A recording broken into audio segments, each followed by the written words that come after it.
प्रिय विद्यार्थियों, पूर्व में हम प्रत्यायोजन के बारे में चर्चा कर रहे थे। वैसे तो ऑफलाइन क्लासेस शुरू हो गई, मैनुअल क्लासेस शुरू हो गई, किंतु इस कड़ी में ये पर्यवेक्षण का चैप्टर पूरा करते ही हम ऑनलाइन क्लास की बजाय हम मैनुअल जो क्लास हैं उसकी ओर बढ़ेंगे। तो आज हम चर्चा करते हैं पर्यवेक्षण। पर्यवेक्षण का तात्पर्य सुपरविजन है। पर्यवेक्षण या निरीक्षण का अर्थ दूसरों के कार्यों का अधीक्षण देखरेख करना है। दूसरे कार्यों का सत्ता की सहायता से निर्देशन करना पर्यवेक्षण कहलाता है। यानी अन्य व्यक्तियों के कार्यों को सत्ता के सहारे शासन के द्वारा शासन के सहयोग से जो निर्देशन किया जाता है उसको पर्यवेक्षण कहा जाता है।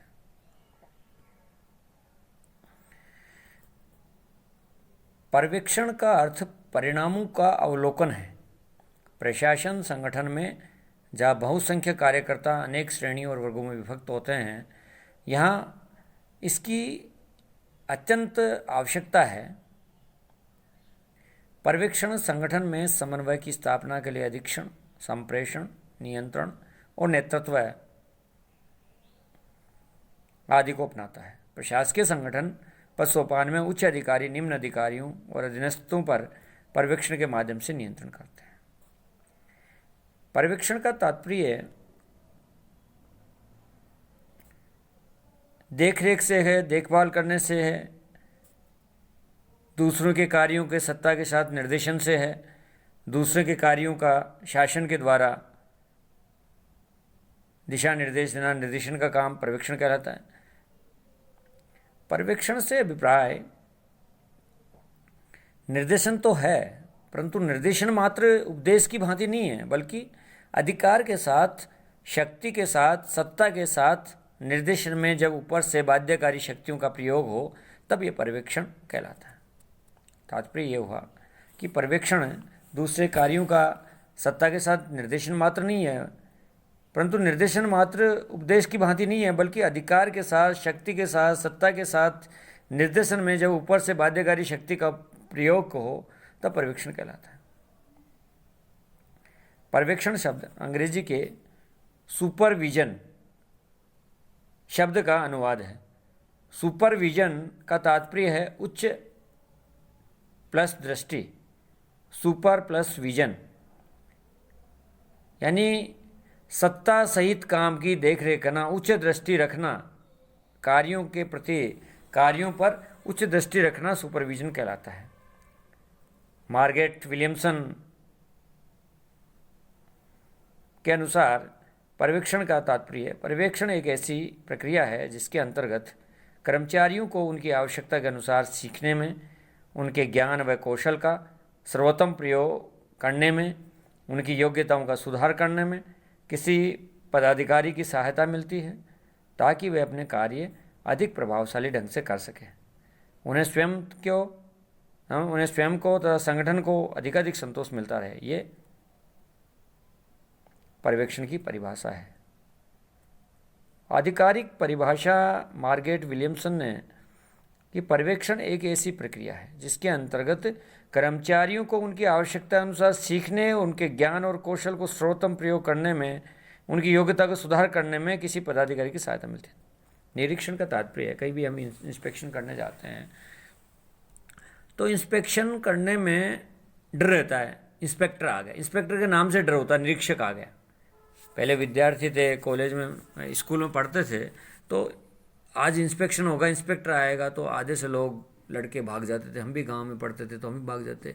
मतलब कहने का तात्पर्य, निरीक्षण एक डर पैदा करता है, भय पैदा करता है कि निरीक्षण में केवल गलतियां बताई जाती हैं, और पर्यवेक्षण में यह है गलतियां को ध्यान में रखकर उनको सुधारा कैसे जाता है, ये पर्यवेक्षण कहलाता है।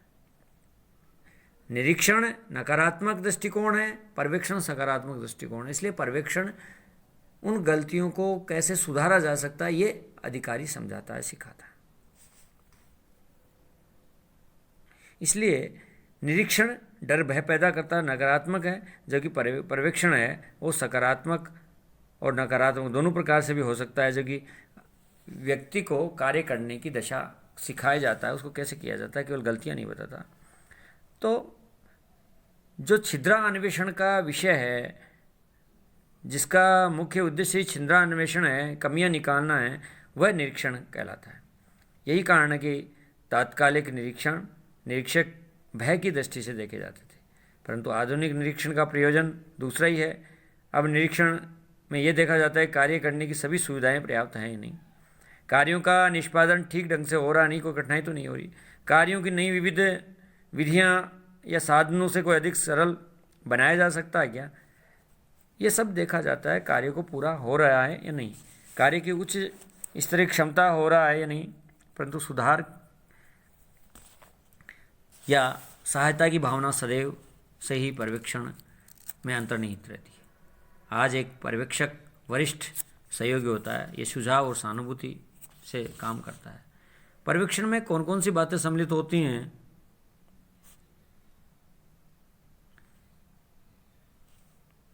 प्रत्येक कृत्य के लिए उपयुक्त व्यक्ति छांटना,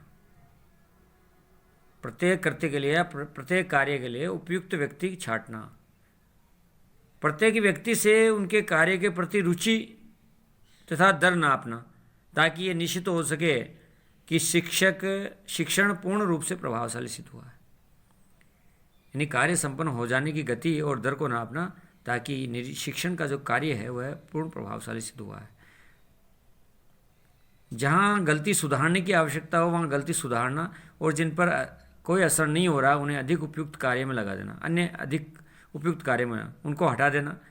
जब प्रशंसा करने की आवश्यकता हो तो प्रशंसा करना, अच्छे कार्य के लिए पुरस्कार भी देना, और अंत में प्रत्येक व्यक्ति को कार्यरत समूह में लाभपूर्ण तरीके से नियत कर देना। ये सभी कार्य उचित ढंग से धैर्य कौशल के साथ पूरे किए जाने चाहिए, जिससे कि प्रत्येक व्यक्ति अपने कार्य चतुराई से बुद्धिमानीपूर्ण उत्साह के साथ पूर्ण रूप से कर सके। आज के लिए इतना ही।